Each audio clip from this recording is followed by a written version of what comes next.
was like a two-man. There it is. We rolling.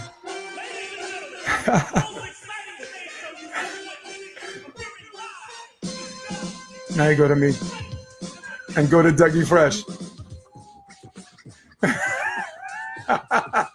Yo, welcome episode 8. This is the Option Podcast. And as you can guess, I have Dougie Fresh. What's good, baby? Welcome, boys. Good to see you. Just got into town. And of course, volleyball extraordinaire and Hermosa Beach resident black man. That's Jeff Samuels. As we like to call him in Florida, the token. What are you talking about? We're all over out here in Hermosa Beach. All right, so listen, me and you, the three of us, we could spend 15 different directions on this, but let's start with the easiest one. Let's talk a little bit about Ricardo first. All right, how's that boy doing? Boy's doing good. I just spoke with him yesterday. He's doing a lot of rehab. He's feeling good. All right. Doctor told him to step out for this weekend. Just not force it. He's older. He doesn't heal as quick. So if he gives it a little more time to heal, then things will be back to normal and he can eventually get back to playing. Maybe Manhattan, Chicago. He definitely wants to do Manhattan. So yeah, determined, huh? We're preparing for Manhattan. Cool, man. Sure. So sure. He was going to go play some FIVB? Yeah, he was going to go play the FIVB, and he had signed up the week before the Seattle tournament that he got hurt in. And, he went and got hurt. We went back to the hotel, and we discussed it. And he said, you know what, I'm not going to chase it.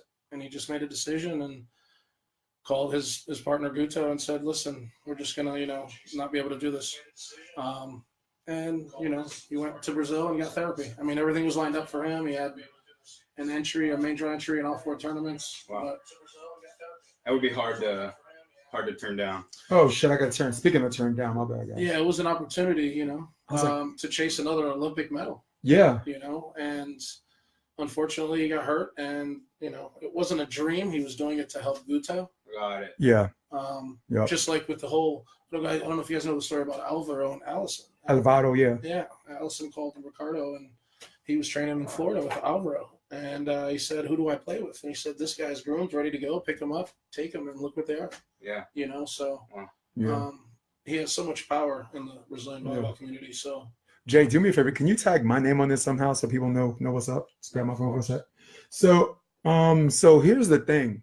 And you might agree with me on this. Isn't it crazy, like as athletes, and we're going to use Ricardo in specific, but in general, like the moment before you get injured, you feel like you're playing your best volleyball ever. 100%. Isn't that fucking crazy? Yeah, man. Oh my goodness. Everybody's been there, Yeah, man. And all of a sudden an injury occurs and you feel mentally that you never come back the same. So in your opinion, I guess this is kind of a rhetorical question. How do you think Ricardo felt before he got hurt? He was playing his best. You felt like he was playing some of his better volleyball, right? Well, I mean, at that age, he's playing great volleyball. Yeah. He played much better when he was 30, obviously, because he had a little more athleticism, younger, more energy. But he's still Ricardo. I mean, he trains hard. He's lifting every day. He's eating good. He's still living the lifestyle of a professional volleyball player at 44 years old. And a very grounded technique, right? That like the blocking technique, those kind of things that come that things that you can't teach, that you learn throughout experience. I mean, 24 years on the beach is a long time at the top level. So for him, he became the best, playing against the best. And it's crazy to see that he got injured this time around and he's still hungry for more. Yep. We're talking about Ricardo Santos right now. Three-time Olympian. I think he's got one medal apiece. One of each. 4 Olympics, and he won a gold, a silver, and a bronze. That's right. Yep. Lost to USA. Dane and Fenoy. Two at the time, what seemed like journeymen, right? Wow. And it's funny because the last World Championships we had, I heard them talk about Try and Trevor. Wow, those guys are like the Dane and Fenoy. Right now they're in the first place. Yep. And they're going to go to Olympics, and they can make an impact. Yeah. And the cool thing about split and block is it shouldn't be an old school concept. If you got 2 guys that can do it and they're hybrid, the Latvians do it. Russia's got a couple of teams. Brazil, we can lose count.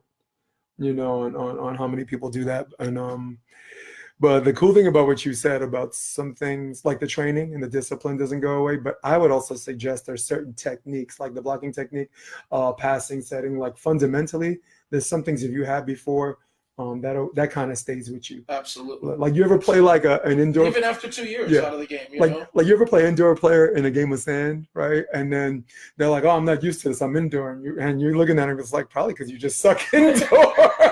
That's all you do is hit. Because you probably, I mean, because there's certain things that if you're taught. The indoor game is technical to each position player. Right. You know, you're good at this. You're good at passing. Okay. You're going to come in and serve. Yeah. You know, on the beach, so it's an indoor, middle, all-around game. You know, it's a completely different mentality. Look at these young guys that are coming in from the indoor now. Yeah. You know, and successful, doing really well on tour. Yeah, man. You know, it takes time. Yeah. What? I mean, let alone Rosie, who picked up David Lee. You know. Yeah. Tell us about David Lee. David Lee, from what I see, man, the kid's got a lot of talent. He's got a lot of talent. He's young. He's raw. You know. He needs to get his feet wet in the sand. And how old is he? Once he does, I'm like, do we know him? I guess is that my job? I'm supposed to be figuring those sorts of things out. Got the laptop. I'm interested to see how well these guys do this weekend. You know. Mm-hmm. Me too. Me too. I'm rooting for them. It's going to be Well, talking about it, there's about 5 or 6 mixed teams. You know, everybody kind of split up last tournament. Seems to be more common. Let's roll out some of them. We're talking about. I'm talking about. I heard Piotr's playing with John Hyden. Yep. That's a beautiful pickup. It's a good pickup. Avery and thought Chase. Jeff would have been nicer, but I guess. Avery and Chase are back. Yep. Yeah, and we have Miles and Ryan.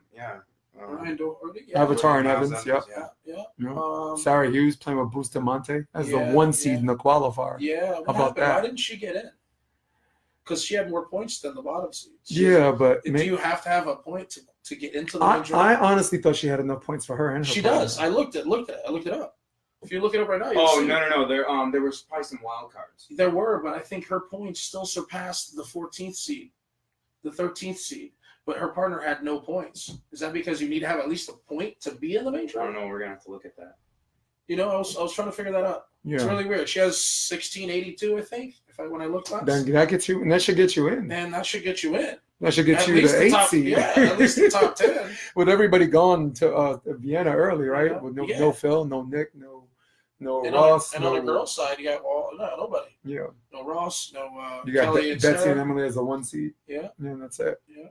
Sarah sponsor, man. Who won that match in Portugal? The Russians? Yeah, Sarah lost in the final. Sarah and Kelly. Heard them big girls put the clamps on. Yeah, is that what happened? It was their first victory, I think. Yeah. Monster block. Yeah. You spend most of all your time in Florida?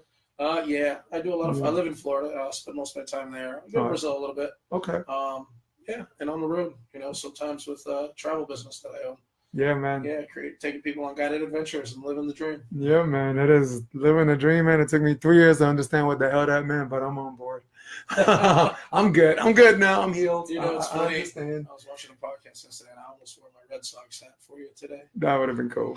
I almost wore my Red Sox hat. I will only say this about the Red Sox, and I'm choosing my words carefully for you freaking charlatans at home. All right, guys, I'm back. Just back. David Lee is 37. All right, I'm back. All right, go. David Lee is 37. Yeah. Really? Yeah. Wow. Well, you got to think about how much indoor. Which one though? There's 3 of them. Yeah. There's 3 David Lees. I only know about the one monster guy. Yeah. Okay. Yeah, that's blocking everything on the. Yeah. I mean, he's touching a lot of balls. I've watched them play this whole year in the qualifiers, and yeah, you can't. I've seen the progression in 5 tournaments. It's like a Phil almost. You can't. I mean, he doesn't have everything that Phil has, but he can block the shot. He can block hits. He touches a lot of balls. Touching everything. So yeah. That's if you can dial the rest of that in. It's gonna be on Rosie to pick those touches up.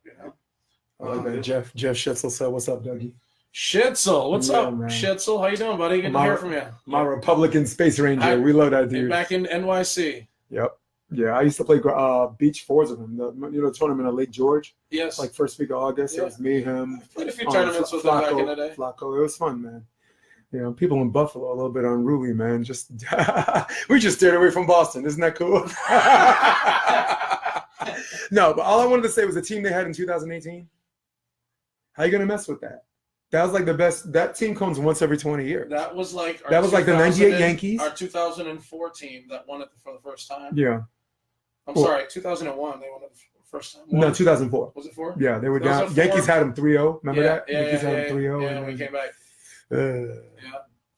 Yeah, I don't call it a. How'd that feel? Well, a lot of people thought. I wasn't around for that feeling. Honestly, a lot of Yankee fans and the media tried to say that the Yankees choked, but to me, Derek put it the best way. He said it's 4 out of 7 games. You got to win 4 out of 7 games, and we won 3 in a row. I mean, right? That didn't mean we were better. You have to win 4 out of 7 times, and they beat the Cardinals 4-0. A lot of people forget. Can I add swept them 8 games in a row? They can't hear you. Oh, sorry. Go ahead. What do you want to say? We can translate. Okay, so I'll just say this. The track that my officer that I was working with back in officer training school, whatever. All right. He had a CD he gave me as a going away gift that was like Robert De Niro doing this jazz bit that they do when the Yankees lose to the Sox. Oh, I thought you were going to say I still haven't found what I'm looking for.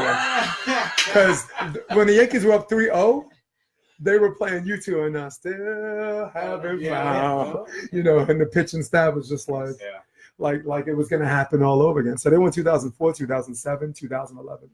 And but with that being said, this team last year, the last good team you saw like that was the 98 Yankees.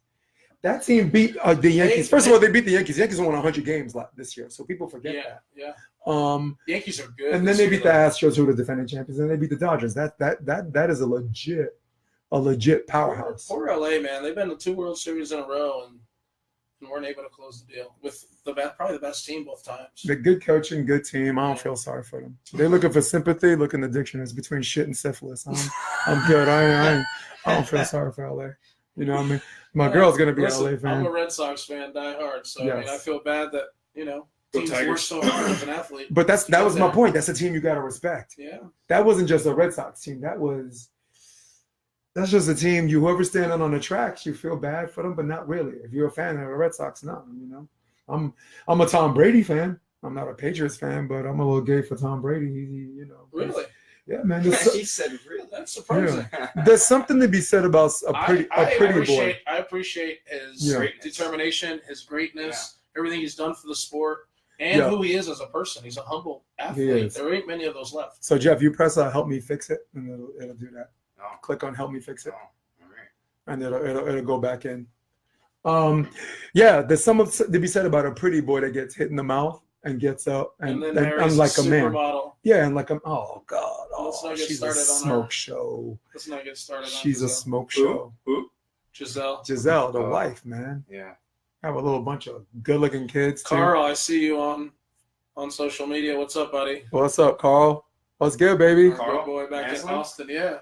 Carl. Carl from Austin. Carl ATX. Yeah. ATX in the house. You went to Pottstown? I got my boy Chris Sanchez actually looking out, and then all right. Eric Baranek made the finals. Yes, he did, and I heard he played amazing. He did. We did a highlight. He was on the show with Troy Field 2 days ago, and they showed a highlight of him slipping in the grass. He fell, stuck his finger out to poke it, and set a ball back in system. It was crazy, and Bill cleaned up. It was funny as hell. Yeah. I think I watched a little bit. The podcast. Yeah, I got a little emotional. We're gonna laugh a little bit more. I brought up the Eric Zahn, and that wasn't one of the things I meant to talk about, but they were actually a little closer than most. And it's every time we talk about him, we get a little quiet, and then you think, and then you talk, and then you say good things or just what. I mean, just to give you a little piece of him with our history in Florida, he came to Florida and played in the Rants Classic, which is one of the tournaments that we run every year in November. I was there. Yep. And he ended up winning it with Brandon Lozano, who's a young kid, really good. Mm-hmm. And his name's on the trophy. That's a boss, dude. And and then New York, we all took the boys training. Yep. To New York City, to the park, Central Park, and Zahn and Avery were there. Yeah. That was Thursday, right before the tournament. Yep. And it's crazy, like how people fall into your life and situations happen. You have these great memories. When Zahn came and participated in our tournament, I mean, he was on. He showed up in a robe with a gold chain and his dick in his hand. Shorts, yeah. That's. I mean, he tries to stay hard. He says. The dude always. The cool thing is, if you know him, he doesn't. The things he says doesn't take you by surprise. Yeah. But like, if you just met him, but for the first time, it's like, oh shit, take the kids away. Yeah. think he's like the quirkiest guy ever. Yep. But that's just his persona and his personality. Yep. You know, once you get to know it, it's a beautiful thing. Cool, man. We talked a little bit about Florida. Tell me about Florida lifestyle-wise. That's where you reside. Yeah, man. Like, Jeff. About volleyball. Jeff lived there for a little bit. Oh, he knows. We used to play disc golf. Oh, our good old disc golf days. Oh, man. Yeah. Yep. It's hot. That's one thing I will tell you. Summers there are really hot. It is super hot. And the sand is really soft. It's kind of like California. Yep.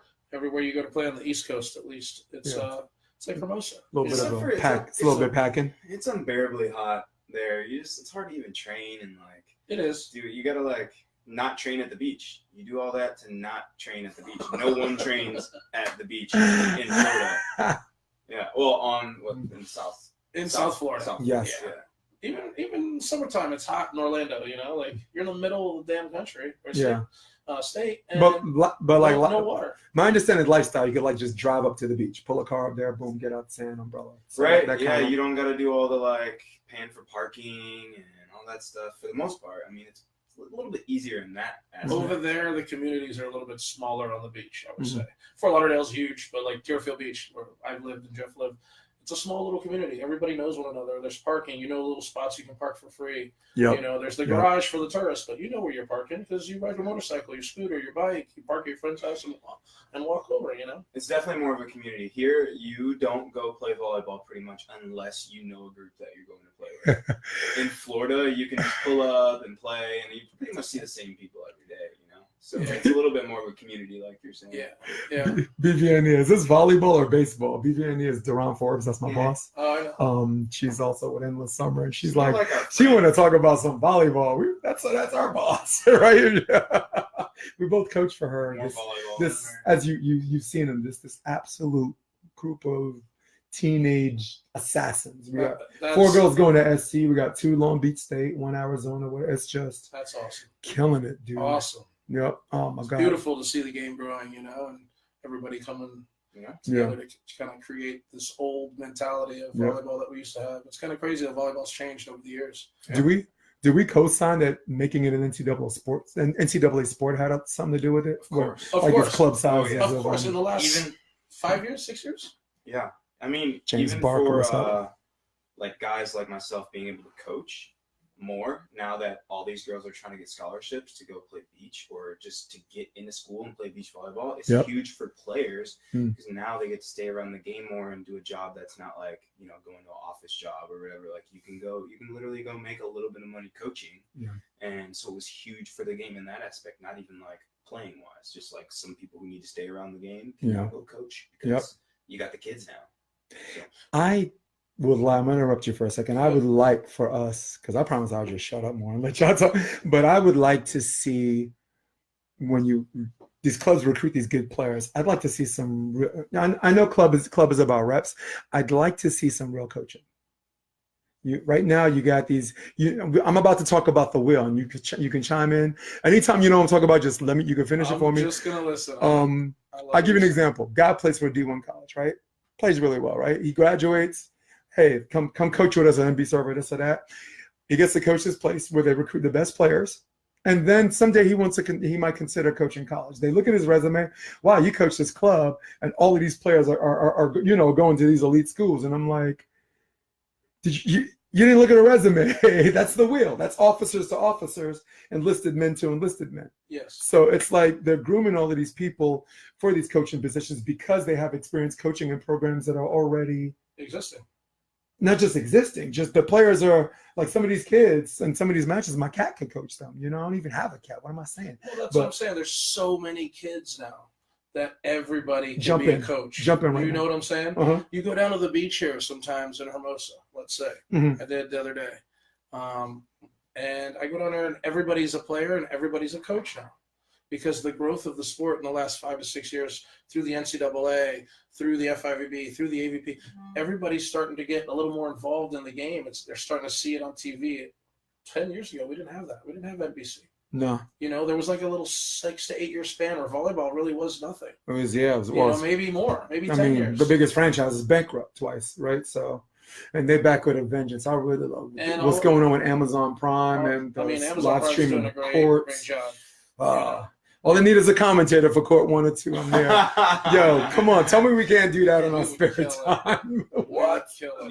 Vodka and milk, my dude. It's funny because you hear a lot of people say a lot of things about the AVP and how like it should be this, and especially it's like the old heads that are like, well, they shouldn't never went to from side out, and they should have never made the court smaller. And it's like, okay, but how about all the things that are gradually just getting better and better and better? Absolutely. And what Donald said, you got to give the guy his credit, whether you like everything, whether you like everything that he's done or not. You have to give him some credit. And we're actually getting hotels and getting a per diem and all this stuff that's gotten better and better. They went from flight stipend to two tournaments to he's making an effort. And who? Okay, tell me who else is gonna give their money away to do this? You don't have the right to tell him anything. If he wants to run volleyball circus, you're like, okay, cool, I'll be there. Yeah, I will. I mean, well, I think this is a good opportunity to give him props. I've been on the show with other people, and 3 years ago I had a problem with the way certain things were. I actually told him, yo, my girlfriend likes going to the games because they're not proud. This is like 2016. There's nothing wrong with good instruction. That's the point I was trying to make. We can't. If they're doing something right, you gotta pray. You gotta give that credit, and this is where we gotta give this man props. And the proof was in the pudding. And I'm not saying it from like a fearful place where like it's like, well, if I don't say the right thing, I'm not gonna. No, it's got to come from an honest place. It's coming from your heart, right? It's grateful. Yeah. I mean, I think everyone should be.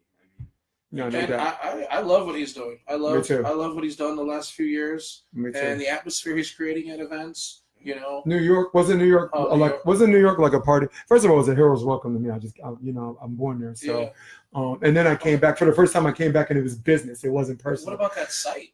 Oh, that's great. That place was beautiful. It was great, and the way it filled up, and it was just perfect. And New York is the one place. If you have friends that play overseas, you have friends that are in Brazil, you have friends on the West Coast. It is the one place you're gonna get all these people together. Like.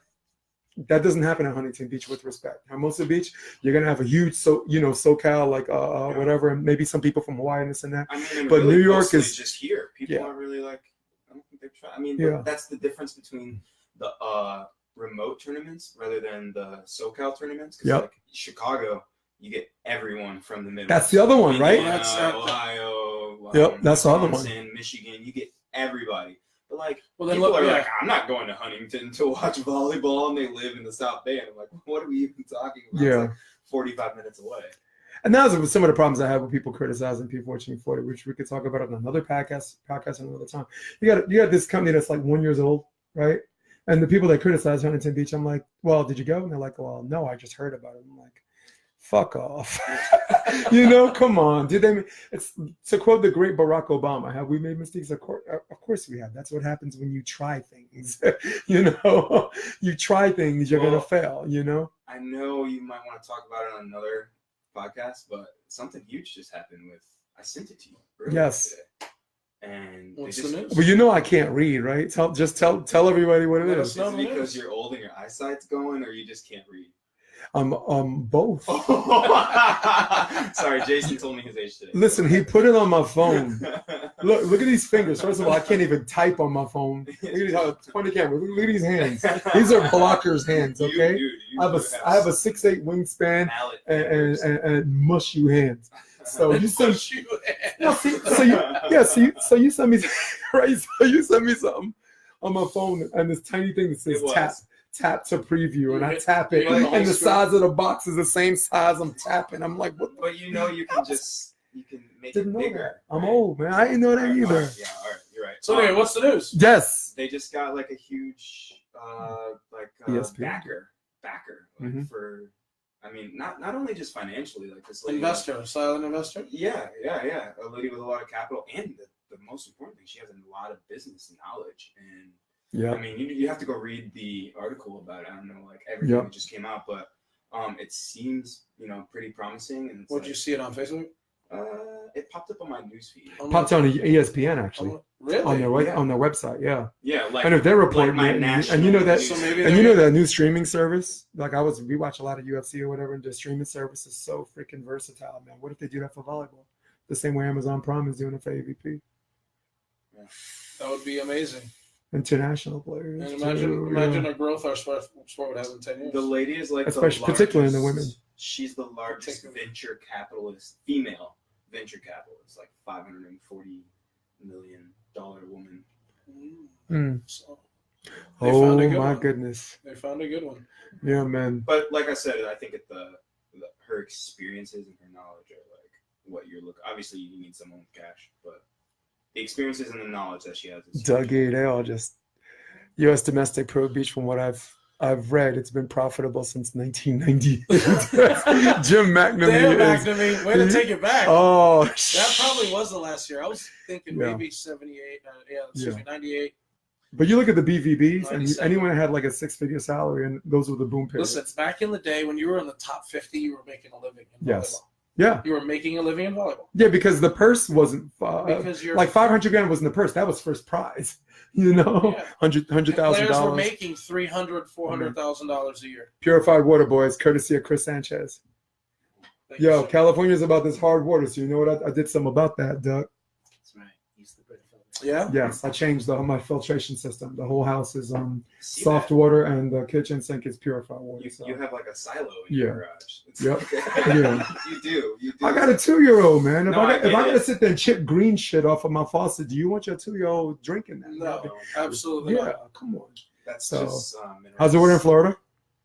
It's not bad. It's not bad.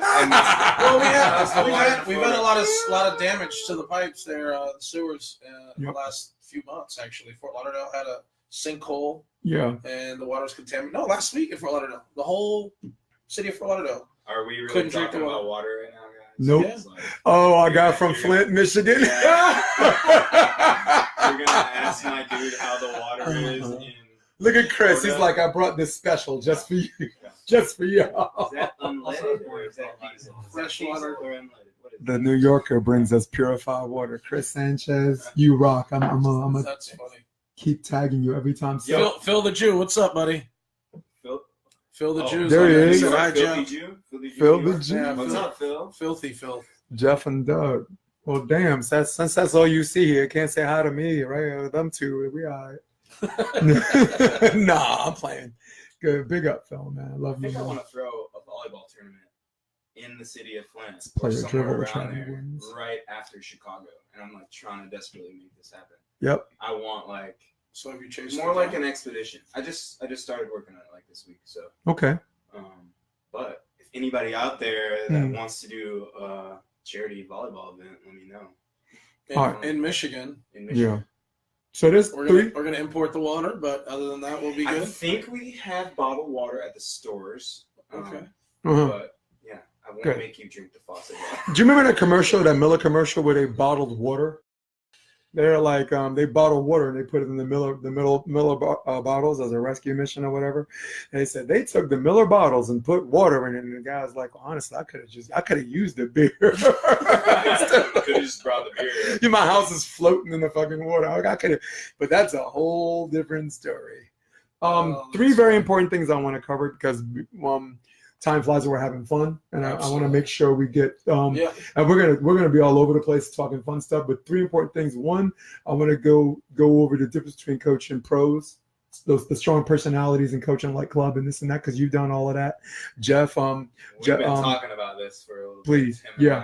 The difference between how you coach a professional team and how you coach per se, let's just say 16s or 18s. Well, you first. 2 completely different beasts. Yeah. First of all, when you're coaching a professional, their attitude is a little different. Yep. They're eager to learn. They're willing.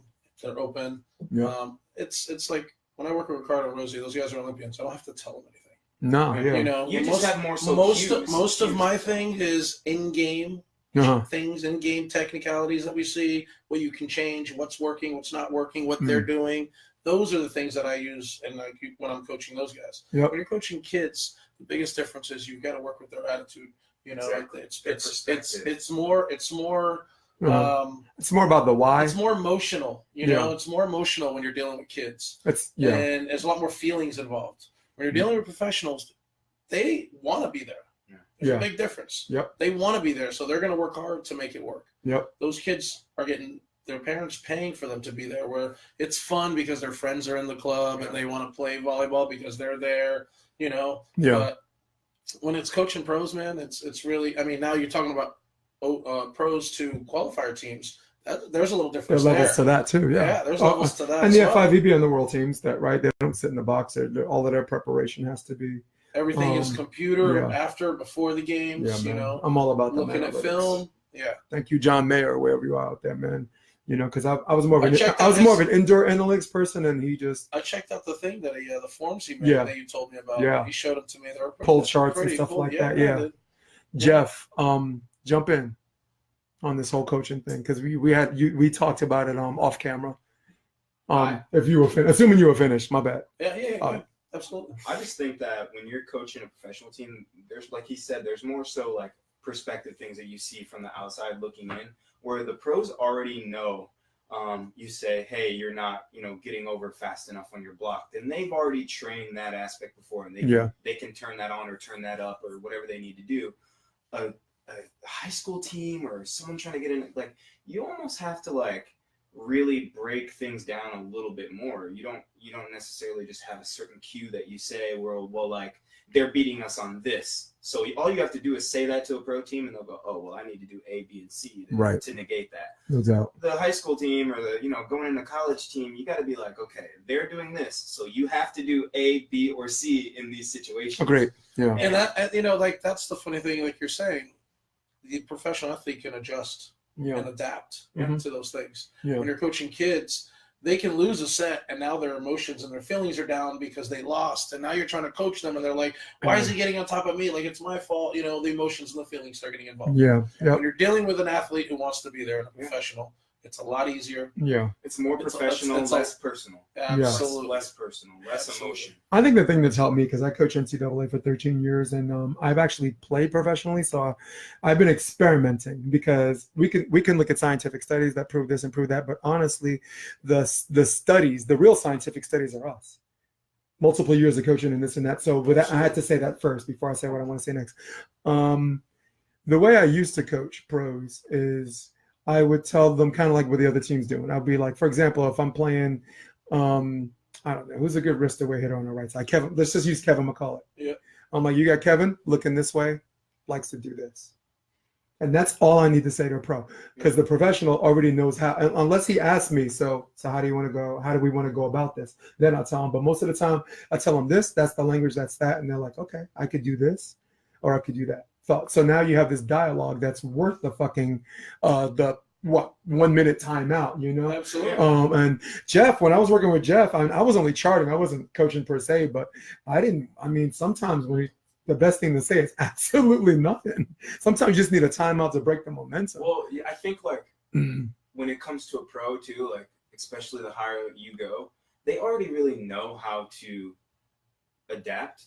And so you don't really want to even break that creativity that they have, because that's why they're good, right? You just want to tell them what's happening, and then what the other team's strategy is.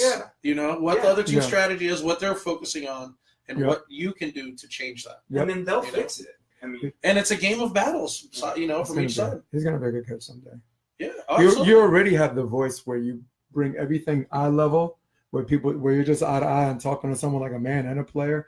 Me, I still got this problem. I'm up here like an asshole, and I really try not to be. It's just theater performance. I'm always standing tall. I'm always head held high, because I thought, because in my experience training for both, that's where it commands the most attention. Yeah. So that was really cool. I wanted to get that from you. You're right, because they want to, but common denominator. You're right. You guys, they want to make money. They want to win. They've been playing the sport all their life, from club to whatever, what have you, to this point. So and whatever you say to them, you're not going to offend them. So you can, you can actually speak to them. I always had this thing with like different players where like there's a huge difference between talking in a professional manner and being an asshole. Like, it's kind of like in the middle. It's like not quite being an asshole, but it's just like, I really don't, I'm not going to try to offend you, but I'm not going to like, not going to really sugarcoat it, but I'm not going to like hold, I'm not going to. But you hear like the voice though, like especially women. He's right here. Yeah. Like he's with us at Endless Summer. every single person that he's coached loved him. Even the ones who were a pain in the ass. Even the ones you're like, even the ones that kind of hated me, they still loved me. Well, like, if I was like hard on them, yeah. No, I mean, like if I was like hard on them, or like, you know, like they still were like, okay, this guy's definitely looking out for my best interest. Yes. At least I got that. And that's what you want to project. Dougie, these club girls are smart. Like if you don't have a lesson plan or whatever, if you're sitting there figuring out stuff as they go, they're too smart. They've been doing this too long, you know? But that's over here. Yes. You know, that's over here. Yeah, so he comes out, he gets them from the get-go.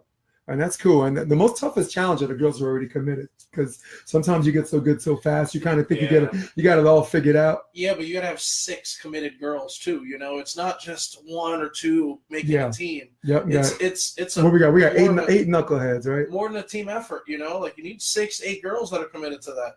If you have 1, then that 1 can ruin it for everybody else. Agreed. And I always try to tell them. We can name names too. People that like infiltrate practice. Look, you know, you can be the badass of the group, and I'm committed to go to this school. But guess what? You're training with these girls. Yeah. And the worst person is dragging your training down. So the better you can make the worst person, the better you're gonna get. And that's like a real true like a real champion or winner understands that. They understand that they want to be the worst person on the court so that they can learn as much as possible. Yep. But it doesn't pay you anything to be the best or to be the big dog on the court. Not at all. Yep. Not at all. So Doug, I'm gonna blow up my own club for a minute, right? Player kind of has an attitude. Looks like they didn't want to be there. Had to leave an hour early.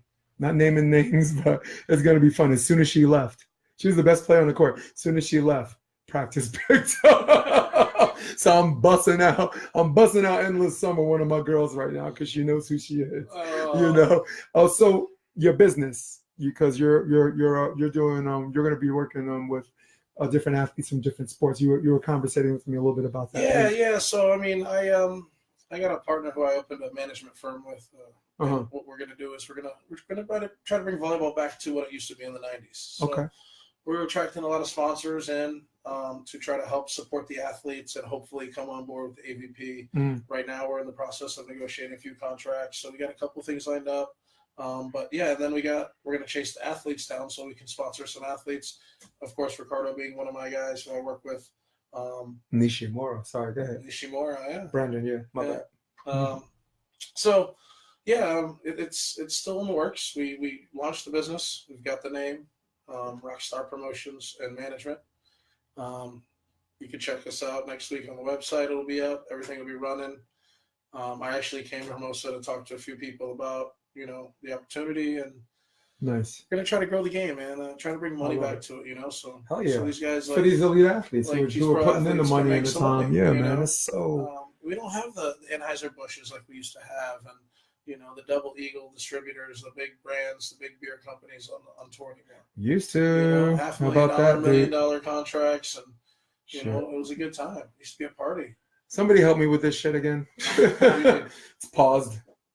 It might have ended. I might have to start it again because I think there's a time. Instagram has a limit. Yeah, got it. They had a limit. Yeah. Troy Field just joined too, and we cut him off. The number 1 seed. Oh yeah. That is exciting, though. That's pretty cool for him.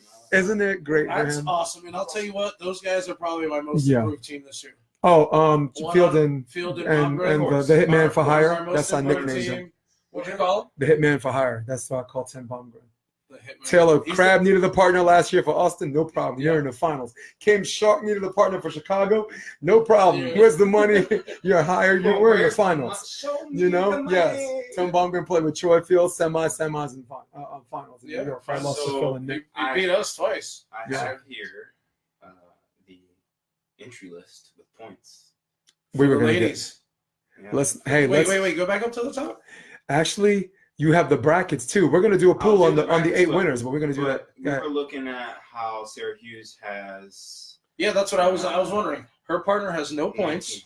1900. Now look at the Jessica and Tori have 1500, 1456, and she has more than the 14th seed, the 13th seed, the 12th seed. Oh my goodness. The 11th seed.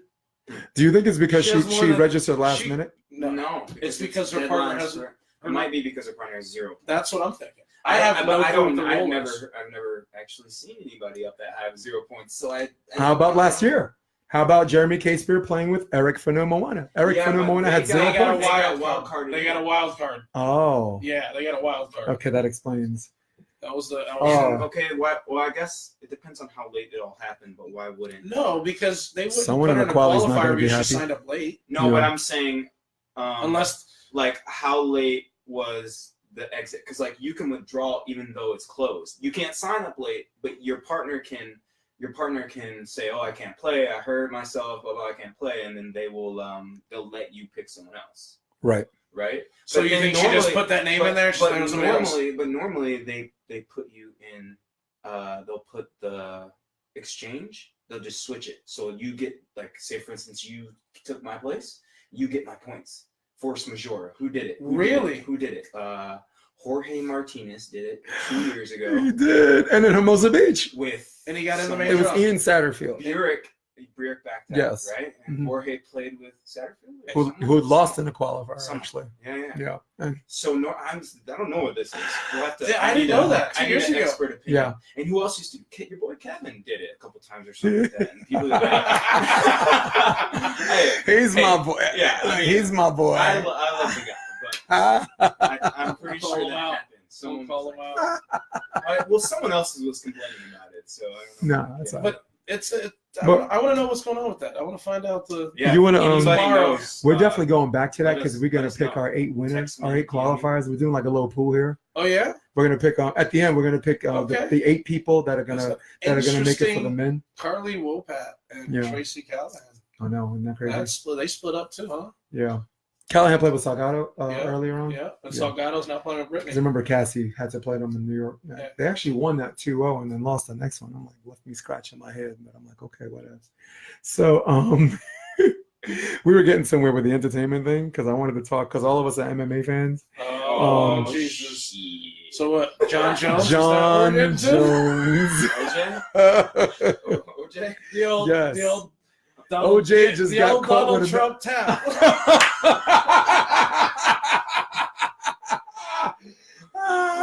old Trump tap. We're gonna call it the Trump tap. And she'll let you do it. She'll let you do it. Except this one didn't. She's like, no, she did, and then she didn't. Any of this. What they're talking about. She liked don't touch the ladies. Then she did.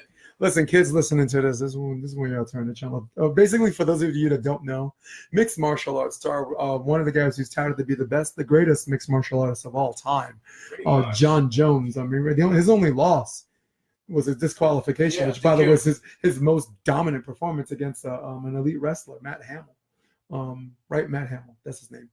He was the deaf guy. Yeah. D3, but like elite world class wrestler. The only guy to beat Jon Jones. Yeah, man. Got his head beat in. It was a forfeit. Yeah, you got Steve Mazzagatti asking him if he's all right. I'm like, he's deaf.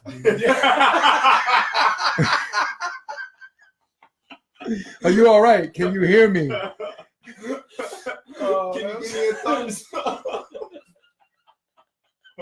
That's so wrong. But isn't it scary? Like you get hit. No, you get hit in one eye, right? And then you got blood coming in the other eye, and someone's trying to talk to you. So now you can't see, and now you can't hear. That's a scary fucking moment. So Jon Jones. All right, we're getting back to this. This guy, he loves Jesus so much. He goes to church in the morning. He was so inspired by church that inspired him to go to the strip club. Same night, Sunday night. Right? In Vegas, right? Yeah. Sunday night in Vegas. Just another Sunday night in Vegas. Gets a lap dance, violates the don't touch the ladies rule by giving the girl a double tap entry. You're supposed to sit with your hands under your lap, right? Is that how it works? You're supposed to sit on your hands. I've never been to one of those. So he was a dancer, so he's got a don't touch the men policy when he dances for the ladies. Chris is wild like that, yeah.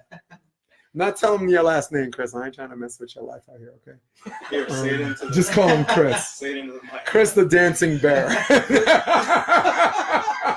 Dun, dun, dun, dun. College, so Jon Jones. He just pulled the article up. Yeah, so what is the article? Was he charged? Did a girl file charges? Did they make an arrest? She charged. Yeah, he's charged with assault battery. Go back to the top. Yeah, battery charge. Battery charge. Yeah. He batted the He didn't assault her. He pulled her on his lap and kissed her on the neck. It says, and then I heard she was put in a chokehold. No. Read the article. She also told police that he put her in a chokehold and lifted her off the ground, and that he kept touching her despite her request that he stop doing so.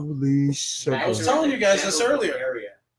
And the whole and you know what he does? He goes on the internet. He goes on Twitter. It's like, don't believe everything you hear. And what did I say before? I'm like, that's like OJ getting caught with another dead white girl. And like, I know what you're thinking. You're thinking I did it, right? But I got these gloves, man. I got these gloves. That's what Chris Rock said when Michael Jackson got caught with another kid.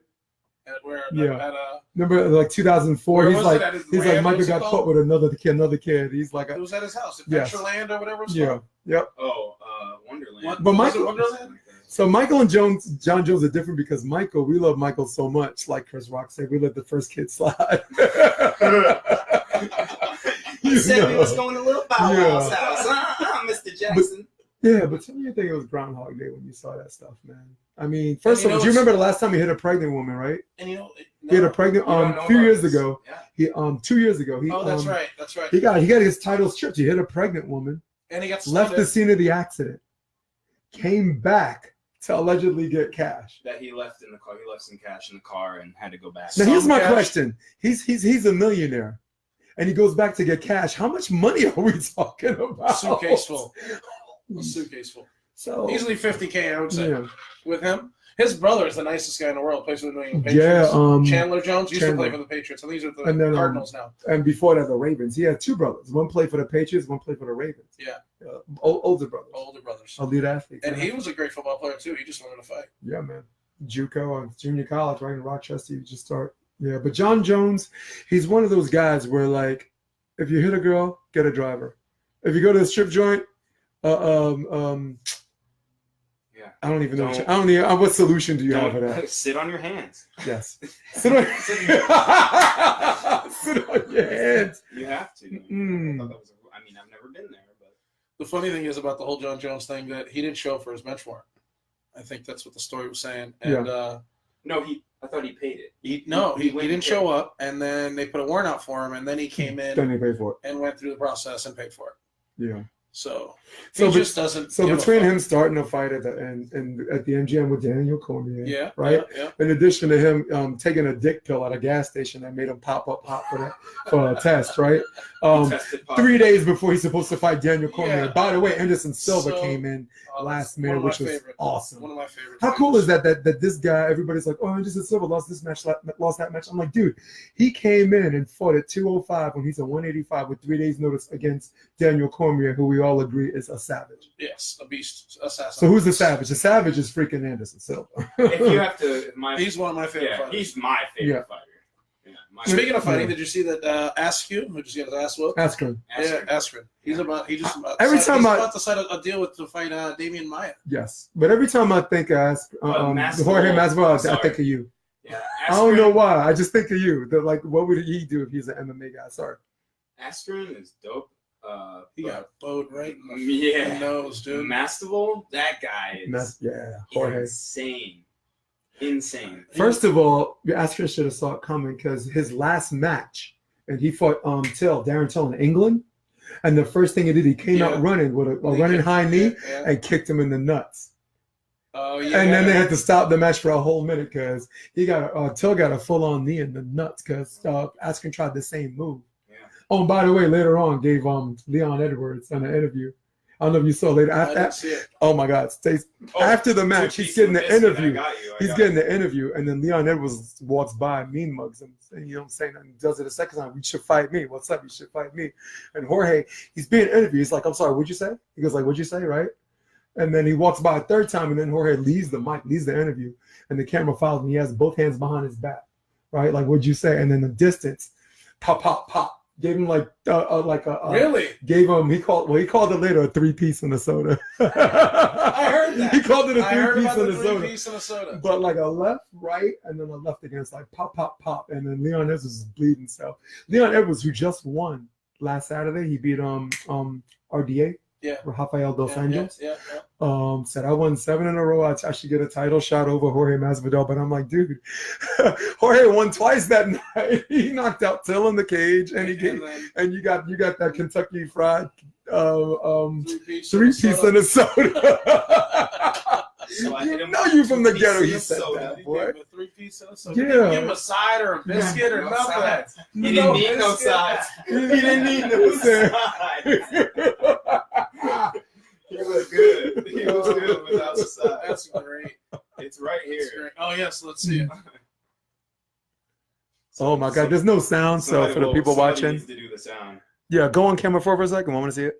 Oh, man, me right now. We're not doing the sound because if we do the sound, they'll take this down from YouTube. So the picture is okay. He's like, yo, what? He's looking at him, right? That dude? Is that him? Yeah. What you said? And he just shrugged, like left it. He let it go. He saw the first time, he just shrugged. He let it go. Okay. Okay. Come over here and say it to my face then. All right. What?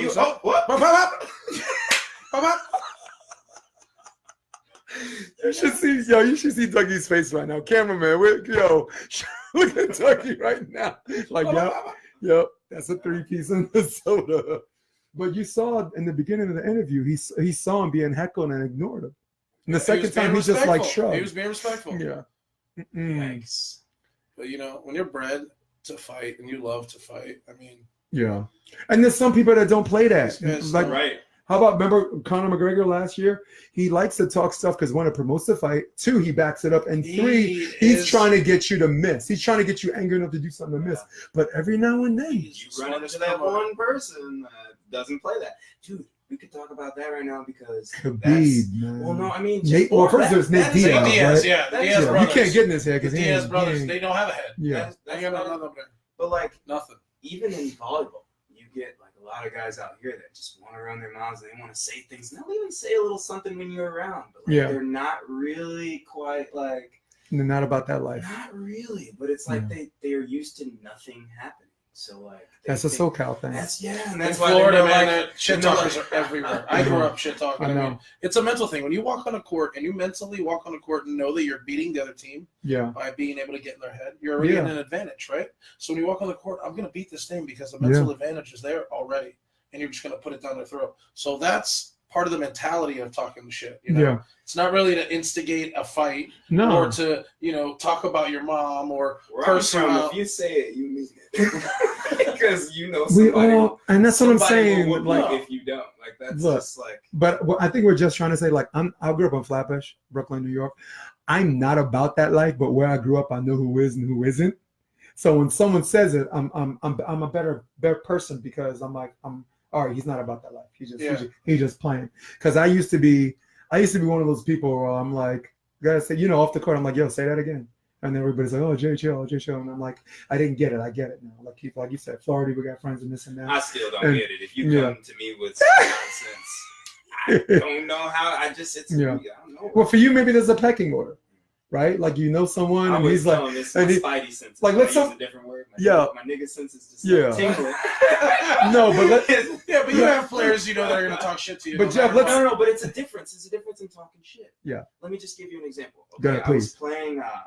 You might even stop by, but I was playing CBVA, and this dude just kept saying, "I'm not gonna name any names," and he's like, "Oh yeah, there's no block up, no block, just running his mouth the entire time." Yeah. And finally, I said, "Dude, for a guy who's talking so much crap, you ask me to play with you all the time, and I turn you down. I tell you I'm busy, but I'm not doing anything." And then after I said that, it was like, "Oh, he took it too. You took it too far. You're just being mean." I'm like, "Dude, don't talk to me. Him being you don't mean? Want it. If you don't want to hear the truth, want it. Don't talk trash to me."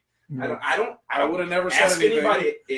Huntington could be the worst. If you can tell me that I went out of my way to talk trash to you without you saying anything to me first, I will let you punch me in the face right now. All right, let's just put it this way. There's some people, if they know you, there's a pecking order. Like if I'm playing against you and you hit a ball out cross court, and if I get like a block on you on a line, I'm gonna be like, yo, first you go cross, then you go line. You're gonna come up with something new, and you be like, okay, Jason, I got something for you. I'll take it for a little bit. But I just can't take it too long. No, but someone that rides it the whole time. I get it. That's where you're at. You need to take over the game and not let it bother you. Well, the thing was, it was in the position that the guy was in. They won the first set, And they were winning the first set. That's why it's a mental thing. They're putting pressure on you. No, we just weren't playing good. They didn't start talking shit until after they were already winning. And then probably motivated you. Oh, yeah. And then they fucking lost. And I was like, dude, you should have just let me sleep instead of... It's the worst thing you can let us sleep in So you got to know what you're doing, man. The worst thing you can possibly do. You see the point he was trying to make, though? Some people you let us sleep in Tiger Live. Exactly. Like, are you going to like we were talk talking shit about to Casey Diaz? Jennings? No. Not because you're afraid of him in a fight, but you don't want to wake that man up. Like, that's just not what you want to do. I mean, like, I'm not like, I don't know who I would call out, but like, there's certain guys you probably would talk shit to. But most of them, like, I don't want to get him to wake this dude up and no, make we him good. upset. No, I'm good. I'm about what? 4? Yeah. I'm already down 1-0. Yeah. It's like I'm good. I'm up 18-15, dude. I need these last 3 points. I'm like, man. dude, you're doing great. Yeah. You need some water? What do you need right now? I got you. Time out, you go into that huddle. Yeah, right. Gatorade. Yeah, I got a towel, I got water. What you need? Go. What's up? I would love to see someone do a double take. I would love to see someone do a double take. They're sitting there and the coach is talking to him, and you just sit next to them, just like hand them a Gatorade, and they do one up. Yeah. Well, I did something similar to that. I think we were playing Troy and Timmy. Ricardo Rose, we were playing Troy and Timmy in New York, and we were switching sides, and I just turned around and walked to their side of the court with them. Yeah. Just to, like, you know, what's going on? Put my arm around them, started talking to them, you know. Yeah, I want to know what's going on. And everybody started laughing. That's all friendly stuff. Yeah. I like that.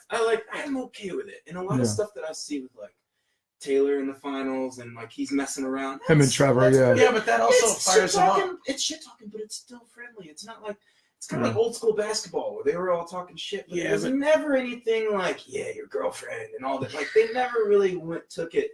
They never really took it there. Guys, they did. No, not very much. Most of it was like 80s, 90s volleyball was all shit talking. It was all shit talking, but it was a certain kind of shit talking. You don't talk about, they were also all boys. But you don't fuck with family, there was though. boundaries for the most part. 100%. For the most part, there was boundaries. Guys want to take it overboard nowadays and expect not to get caught with the 2-piece and a biscuit. Like, that's... He said the biscuit. Yo, you know what? Diet Pepsi? Nah, I think I'm going to have this biscuit. Give me some water for free. I'm just saying, like, friendly shit talking. And I'm not like saying you got to be their best friend, but like, you know, shit like what you said. Oh, you hit 2 cross. What are you gonna do now? Like that sort of shit. Yeah, I'm like, are you gonna be predictable? You're gonna give me something new? Yeah. Casey Patterson is really. I love his shit talking. It's great. He's and everyone he's done it to, they've missed.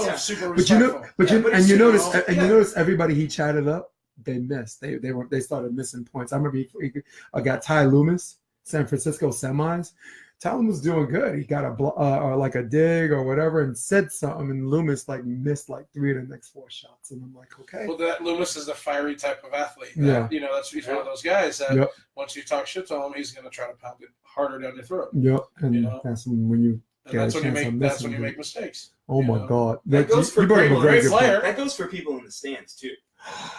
Do you remember the Ty Tremblay where he went into the crowd? He was going to fight someone. He said the guy Ty comes to the sideline and says, "Come here, let me talk to you for a second." And Brad Keenan, who was his partner back then, huge Brad. Brad comes up and he's like, he says, "You want to shut the F up before he comes and kicks your ass." But the way that Brad said it, I'm like, damn, I was worried about. I mean, there's a certain point. I'm all for like professionals being professional and being able to take everything that like a fan says and all that stuff. And I mean, I think it's easier when you're I say it's easier. I don't know. When you're a basketball player and you're making millions of dollars to ignore people talking shit.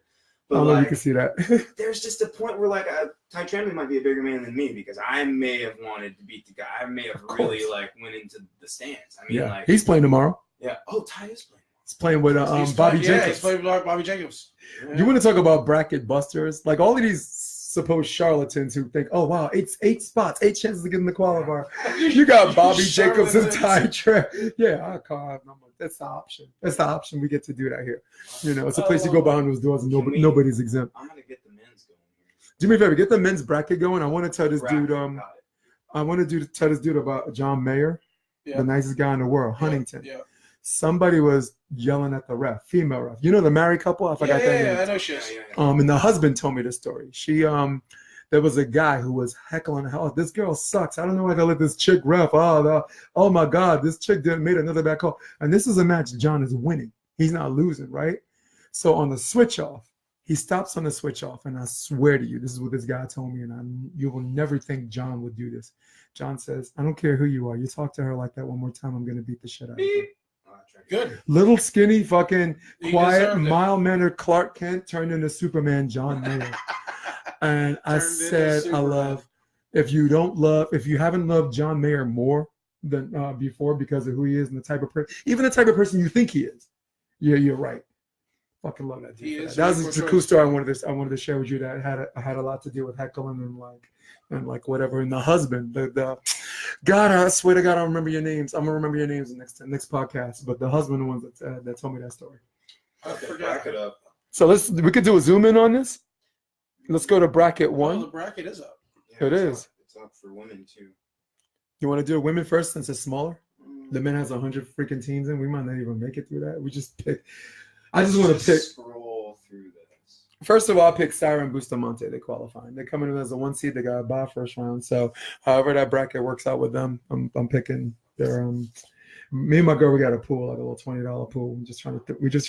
We're going to dinner tonight. Maybe have some wings if you want. You should come, and maybe we print it out and then.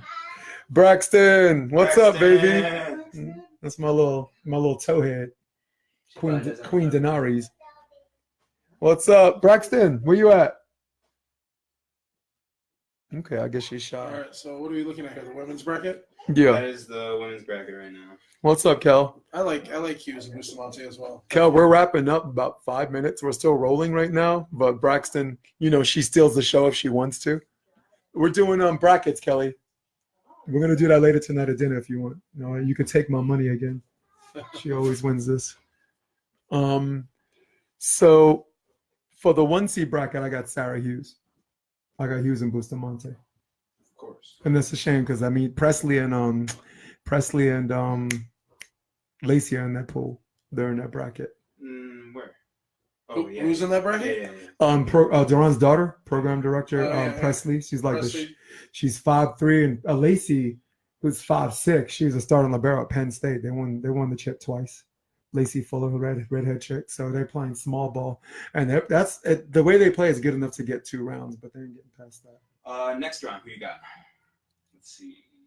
Pass that up. Give me it's probably I'm gonna take the Scarborough. Oh, you're gonna take Bree. Bree's I'm gonna take Bree and Stravinsky. Yeah. It's 4 to go. I'm gonna take the 8 over the 9. I don't think anyone's gonna bracket bust that. You? I can't really see the brackets. All right, cool. Sorry. You can put it up on your phone. I'm gonna pull it up here. Jeff, while he's pulling it up. I'm going to take. I'm gonna take my Midwest girls. Okay. They've been pretty hot recently, so I like it. See what happens. Who's that? It's Jendrick and Cleason. Are they the ones that qualified? Texas, Austin? Yeah. No. Maybe they didn't get it in Texas, but they were really close. Who was the team that beat Betsy first round in Austin? They came in as a 16 and beat the 1. They weren't the 1. The 1 was for Austin. The 1 was Betsy and Emily Day. But it's cool to see Stravinsky. That was Minari and Nyquist. Maybe Minari and Nyquist. Here's a better zoom in. If you use my phone.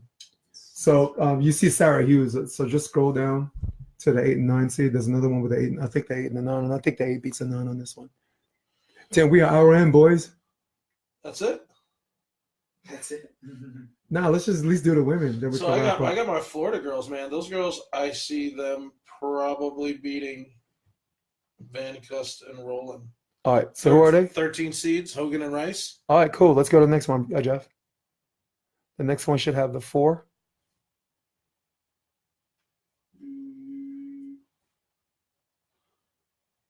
I'm on the right one, right? Yeah. No, you skipped it. You skipped the 4. There's the 4. Roland and Van Gunst. Yep. The Norris. No.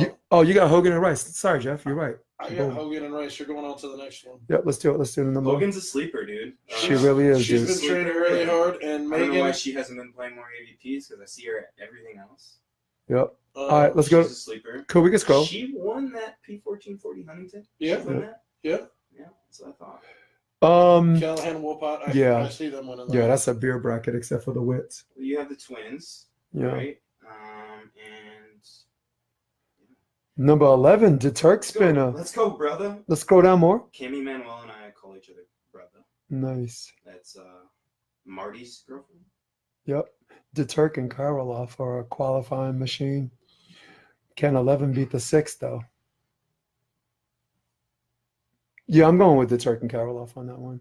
Yeah, I like that too. Yeah, I ain't trying to disrespect anybody by calling it a beer bracket, but that's a beer bracket.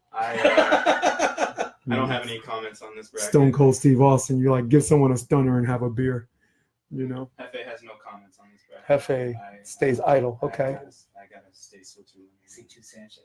The North sisters, I got them. You got them? I got the 10 beating the 7. Really? Yeah, that's. I like the 7. Maguire Milicevic. All right, cool. Let's go. One more. Jeff? I'm taking the 10. I like the 7, but I'm taking the 10. Davis and Crab, Dykstra and Smith. Kim Smith's playing better volleyball pretty much after New York up to this point. So this is a different Fuller. Oh, there's 2 Lacey Fullers. Yeah. Okay, that's the other one. Yeah, she's in the top bracket with Sarah Hughes. She has to play first round. Yeah, Dykstra Smith. You too, right? You know, I send a shout out to my girl Katie Piles. They're number 18 seed. Yeah, they could. I mean, dude, they could definitely get in. They could definitely get in. So we probably got to skip the men because there's 100 slots, and unless we're just gonna pick 1 to 8, huh? Oh, hold up, we got to finish with this. We have our last. Oh my! Do you have it up? I do. So what? Dude, Mr. Area 51. We got this group of people that want to infiltrate. If you guys didn't know, September 20th, 2019 is the date. It's not canceled. 200,000 people. Meet Dougie and I. We are going. Meet Dougie and I at the Do Not Trespass sign or we will shoot you. Meet us there. Yep. 200,000 people are going to be raiding Area 51. There is 200,000 confirmed and 200,000 interested. So we might have 400,000 people raiding Area 51. And, you know, honestly, once they start shooting, you got to go forward. Yeah, but they said they can't shoot us all. No. You know? No, just you who's in the front. They can't get us all now. I'm not trying to shoot all of y'all. Just you, mother. They can't shoot us all. Where do I sign up for this? Please, Jeff. So basically, what is it? They're just trying to free the aliens? They're trying to go in there and see if there really are aliens in Area 51. God. Their idea is that the sign-up says they can't shoot it. They can't get us all. Yeah. That was the sign-up. I think my camera's out. It says if we all infiltrate, you can't shoot us all. Yeah, I had yours in a battery pack and that died, so we just ride it out. And they want to, let the aliens go, you know? Go in there and get the aliens out and see what it's And we got 200,000 people who fucking co-sign on this. And 200,000 more. This is like surrealism. First of all, I'm ex-military, and if someone says they're going to shoot you, you will get shot. You will get shot. My boy here is who's listening in, Chris, he's Air Force. You know, I'm a Gulf War vet. My father, Vietnam vet, grandfather, both sides, Korean War, World War II. And I was on guard duty, man, and you got orders. I'm not saying we're Nazis or whatever, but if you got orders, you got orders, You're man. there for a reason, right? But you're right. You're gonna need enough bullets. Who got 200,000 rounds? Area 51.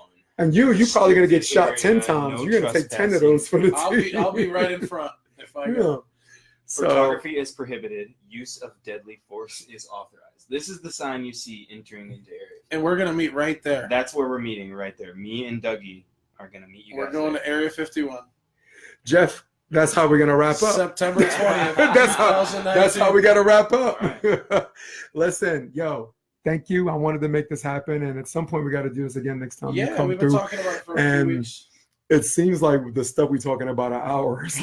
It goes by like that, you know. Now I know how Joe Rogan feels. He does like these 3-hour ones. Don't even pee, boy. Boy got a bladder. So listen, for all of y'all at home, man. Any plug you want to put out before you go? Your sponsors. Yeah, man. I just want to thank Cali Bear CBD, my boy Chris Ships, who's been sponsoring Ricardo. New Yorker. Yeah. That's our sponsor we've been working with. Jägermeister. Okay. You got the hat. They just came on board with us. Yep. Rockstar Promotions and Management. Make sure you check us out. All right. Yep. That's our new.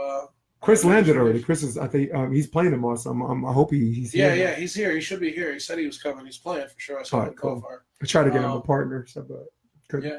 All right. He said he got somebody. He did. Got a big talk. He said he got a cave troll that's slow learning, but was good at the net. I don't know. I'm blowing this person up too. So sorry. He just wants to have fun.